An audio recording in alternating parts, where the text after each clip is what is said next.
বর্তমানে বাংলাদেশ বিমান বাহিনীর সবচেয়ে আধুনিক যুদ্ধবিমান মিগ-29, তবে সংখ্যায় অনেক কম। বিপরীতে ৩৬টি F-7 ফাইটার অপারেট করে বিমান বাহিনী। বর্তমান সময়ে তৃতীয় প্রজন্মের এই ফাইটার খুব বেশি কার্যকর নয়। বিমান বাহিনী এ বিষয়ে অবগত। একই সঙ্গে বিশাল ফাইটার ফ্লিট এটাও মাথায় রাখতে হবে। अस्सलाम वालेकुम व्यूअर्स, आज की वीडियो में बात करेंगे बांग्लादेश एयरफोर्स के बारे में। बांग्लादेश एयरफोर्स दुनिया की ख़तरनाक तरीन एयरफोर्सेज में शामिल है और बांग्लादेश एयरफोर्स के पास लेटेस्ट किस्म के फाइटर जेट्स मौजूद हैं और बांग्लादेश की एयरफोर्स बांग्लादेश को डिफेंड करने की सलाहियत रखती है और दुश्मन को मुंह तोड़ जवाब देने की सलाहियत रखती है। यहाँ पे बांग्लादेश की जानिब से अपने फाइटर जेट्स को अपडेट किया गया है और अपने फाइटर जेट के जो फ्लीट है उसके अंदर FBGI फाइटर जेट्स जो हैं उनको इंक्लूड किया गया है। मज़ीद डिटेल जानते हैं आज की इस वीडियो में। বর্তমানে বাংলাদেশ বিমান বাহিনীর সবচেয়ে আধুনিক যুদ্ধবিমান মিগ-29, তবে সংখ্যায় অনেক কম। বিপরীতে ৩৬টি F-7 ফাইটার অপারেট করে বিমান বাহিনী। বর্তমান সময়ে তৃতীয় প্রজন্মের এই ফাইটার খুব বেশি কার্যকর নয়। বিমান বাহিনী এ বিষয়ে অবগত। একই সঙ্গে বিশাল ফাইটার ফ্লিট এটাও মাথায় রাখতে হবে।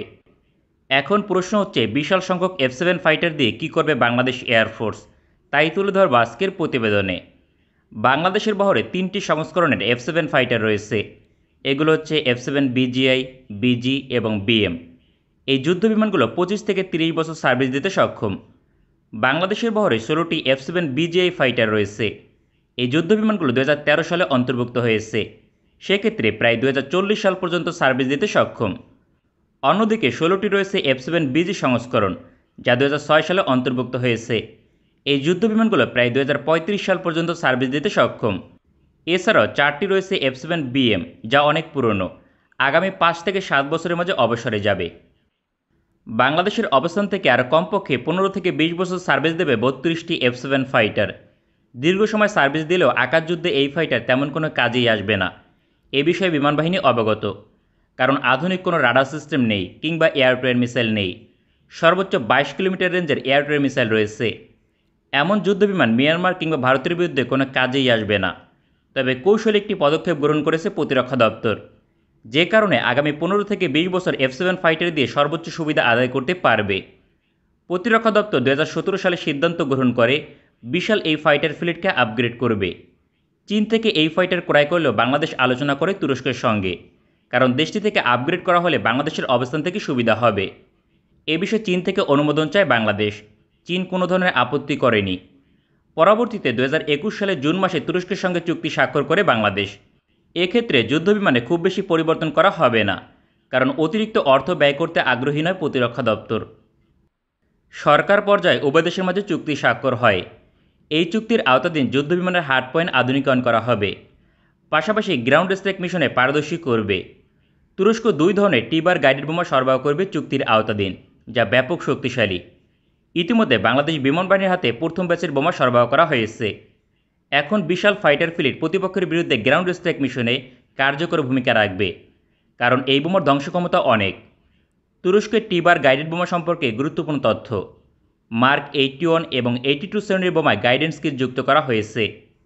এই বোমা লম্বায় 2.1 থেকে 2.6 মিটার, সর্বোচ্চ ওজন 155 থেকে 270 কেজি। বোমার সর্বোচ্চ রেঞ্জ 2 থেকে 28 কিলোমিটার পর্যন্ত।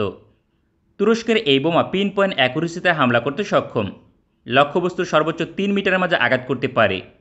সেক্ষেত্রে গ্রাউন্ড স্ট্রাইকের জন্য বিশাল এই ফাইটার ফ্লিট আগামী 15 থেকে 20 বছর বাংলাদেশকে সার্ভিস প্রদান করবে। তবে এই ধরনের তৃতীয় প্রজন্মের ফাইটার কতটা কার্যকর হবে যুদ্ধক্ষেত্রে, তা বড় ধরনের প্রশ্ন রাখে। বাংলাদেশের প্রতিপক্ষ হবে মিয়ানমার অথবা ভারত। দেশগুলোর শক্তিশালী এয়ার ডিফেন্স সিস্টেম রয়েছে। এমন অবস্থায় F-7 ফাইটার মিশনে গেলে অধিকাংশ সময় ধ্বংস হয়ে যাবে। তাছাড়া প্রতিপক্ষের হাতে রয়েছে আধুনিক ফাইটার, যা দিয়ে ধ্বংস করে ফেলবে। এমন অবস্থায় বিশাল এই ফাইটার ফ্লিটকে কাজে লাগানোর একটিমাত্র উপায় রয়েছে। এক্ষেত্রে আধুনিক যুদ্ধবিমানের সাপোর্টে গ্রাউন্ড স্ট্রাইক মিশন পরিচালনা করবে। সুতরাং নতুন করে যখন যুদ্ধবিমান ক্রয় করবে তারপরেই কেবলমাত্র এই ফাইটার ফ্লিট কাজে লাগবে। এক্ষেত্রে আধুনিক যুদ্ধবিমান দিয়ে প্রতিপক্ষের যুদ্ধবিমানকে মোকাবেলা করবে। এই সময় সহজেই গ্রাউন্ড স্ট্রাইক মিশনে সফল হবে F-7 ফাইটার, কারণ টিবার গাইডেড বোমা দিয়ে সহজেই প্রতিপক্ষের লক্ষ্যবস্তুকে ধ্বংস করতে পারবে। তবে আধুনিক যুদ্ধবিমান ক্রয় না করা পর্যন্ত আপগ্রেড করলেও তেমন কোনো কাজে আসবে না। প্রতিরক্ষা দপ্তর হয়তোবা দীর্ঘমেয়াদী কোনো পরিকল্পনার অংশ হিসেবে এই ফাইটার ফ্লিট আপগ্রেড করেছে, কারণ এজন্য অতিরিক্ত তেমন কোনো অর্থ ব্যয় করতে হয়নি। বাংলাদেশের অবস্থান থেকে শুধুমাত্র বোমা ক্রয়ে অর্থ ব্যয় করেছে। বর্তমান সময় বিমান বাহিনীর ফায়ার পাওয়ার বৃদ্ধি করা সময়ের দাবি। এই হিসেবে যে ধরনের গাইডেড বোমা ক্রয় করা হয়েছে তা ভবিষ্যতে কাজে লাগবে, কারণ ভবিষ্যতে যে দেশ থেকে আধুনিক ফাইটার ক্রয় করা হোক না কেন সেখানে টিবার গাইডেড বোমা যুক্ত করতে পারবে, তাই উভয় দিক থেকে লাভবান হবে বাংলাদেশ। তাছাড়া সূত্র অনুযায়ী বাংলাদেশ প্রযুক্তিসহ দেশের মাটিতে গাইডেড বোমা তৈরি করবে। এক্ষেত্রে তুরস্কের সহযোগিতায় টিবার গাইডেড বোমা উৎপাদন করা হতে পারে। ভবিষ্যতে আধুনিক ফাইটার ক্রয় করা হলে পর্যাপ্ত পরিমাণে গোলাবারুদ পাবে না, কারণ যুদ্ধকালীন সময় শুধুমাত্র ক্রয় করা বোমা দিয়ে চাহিদা পূরণ করা সম্ভব নয়। এক্ষেত্রে অতিরিক্ত অর্থ এবং সময় লাগবে, তাই একমাত্র সমাধান দেশের মাটিতে গোলাবারুদ উৎপাদন শুরু করা। পৃথিবীর অধিকাংশ দেশ যুদ্ধবিমান ক্রয় করে, তবে বেশিরভাগ দেশ মিসাইল এবং বোমা তৈরির প্রযুক্তি ক্রয় করে তাতে ব্যবহার করার জন্য, কারণ যুদ্ধকালীন সময় মিসাইল এবং গোলাবারুদ পাওয়া যায় না, তখন যুদ্ধবিমান তেমন কোনো কাজেই আসবে না। বাংলাদেশ প্রতিরক্ষা দপ্তর হয়তোবা এই দিক বিবেচনা করে গাইডেড বোমা অন্তর্ভুক্ত করেছে এবং ভবিষ্যতের জন্য প্রযুক্তি নিচ্ছে। তবে বিশাল F-7 ফাইটার ফ্লিট আপগ্রেড করার আরও একটি কারণ থাকতে পারে, প্রতিপক্ষের বিরুদ্ধে মিশনের বিপরীতে বাংলাদেশ আক্রান্ত হলে হামলা করা। এক্ষেত্রে নিজ দেশের সীমান্তে যুদ্ধ হলে হামলা করবে, কারণ তখন আর কোনো বিকল্প থাকবে না। এক্ষেত্রে ধ্বংস হলেও প্রতিপক্ষের ওপর ব্যাপক বোমা বর্ষণ করতে পারবে। প্রতিটি F-7 ফাইটার ন্যূনতম 4 থেকে 6টি করে বোমা বহন করবে। এক্ষেত্রে মিয়ানমারের সঙ্গে যুদ্ধ হলে সীমান্তে ব্যাপক হামলা করতে পারবে। এছাড়াও বাংলাদেশের পাইলট স্কিল অনেক বেশি শক্তিশালী হবে পূর্বের তুলনায়, কারণ গ্রাউন্ড স্ট্রাইক মিশনের জন্য সবচেয়ে বেশি দক্ষতা প্রয়োজন হয়। গ্রাউন্ড স্ট্রাইক মিশনে অত্যন্ত নিচু দিয়ে যুদ্ধবিমান চালাতে হয়, এর ফলে প্রতিপক্ষের রাডার তাকে শনাক্ত করতে পারে না। এছাড়াও প্রতিপক্ষের যুদ্ধবিমান থেকে নিরাপদ থাকে। এই কৌশল অবলম্বন করে পৃথিবীর সবচেয়ে আধুনিক এয়ার ডিফেন্স সিস্টেম এবং যুদ্ধবিমানকেও ফাঁকি দেওয়া সম্ভব। বাংলাদেশের পাইলটরা নিচু দিয়ে যুদ্ধবিমান চালিয়ে এখন অভিজ্ঞতা অর্জন করবে। পরবর্তীতে আধুনিক ফাইটার হাতে পেলে প্রতিপক্ষের গভীরে ডিপ স্ট্রাইক মিশনে যেতে পারবে। একজন আদর্শ পাইলটের সবচেয়ে বড় গুণ হচ্ছে নিচু দিয়ে যুদ্ধবিমান চালানোর কৌশল আয়ত্ত করা। অধিকাংশ এভিয়েশন বিশ্ববিদ্যালয়ের পাইলট প্রশিক্ষণ করছে সবচেয়ে বেশি গুরুত্ব দেওয়া হয় গ্রাউন্ড স্ট্রাইক মিশনকে। সেক্ষেত্রে বাংলাদেশের বিশাল ফাইটার ফ্লিটকে আপগ্রেড করা এটি একটি কারণ না হলেও সুবিধা প্রদান করবে। তবে বাংলাদেশের 36টি F-7 ফাইটার আপগ্রেড করার পূর্বে ছিল পরিপূর্ণভাবে অচল, তাই প্রতিরক্ষা দপ্তর মনে করেছে বিশাল এই ফাইটার ফ্লিট শুধু সার্ভিসে রেখে কোনো লাভ নেই। তার পরিবর্তে আপগ্রেড করে কিছুটা কার্যকর করা উত্তম পদক্ষেপ। বর্তমানে আপগ্রেড করার ফলে যথেষ্ট কার্যকর হয়েছে। সামগ্রিকভাবে বহুমুখী দিক থেকে লাভবান হয়েছে বিমান বাহিনী। দীর্ঘমেয়াদী এর সুবিধা ভোগ করবে বাংলাদেশের পাইলটরা। পাশাপাশি যুদ্ধকালীন সময় গোলাবারুদ নিয়ে আর বেশি চিন্তিত হতে হবে না। আমাদের ভিডিওটি পছন্দ হলে আমাদের সমর্থন করতে সঙ্গে থাকুন। ভালো থাকবেন। जी, तो ये था आज का वीडियो। बांग्लादेश एयरफोर्स दुनिया की ख़तरनाक 3 एयरफोर्सेस में शामिल होती है।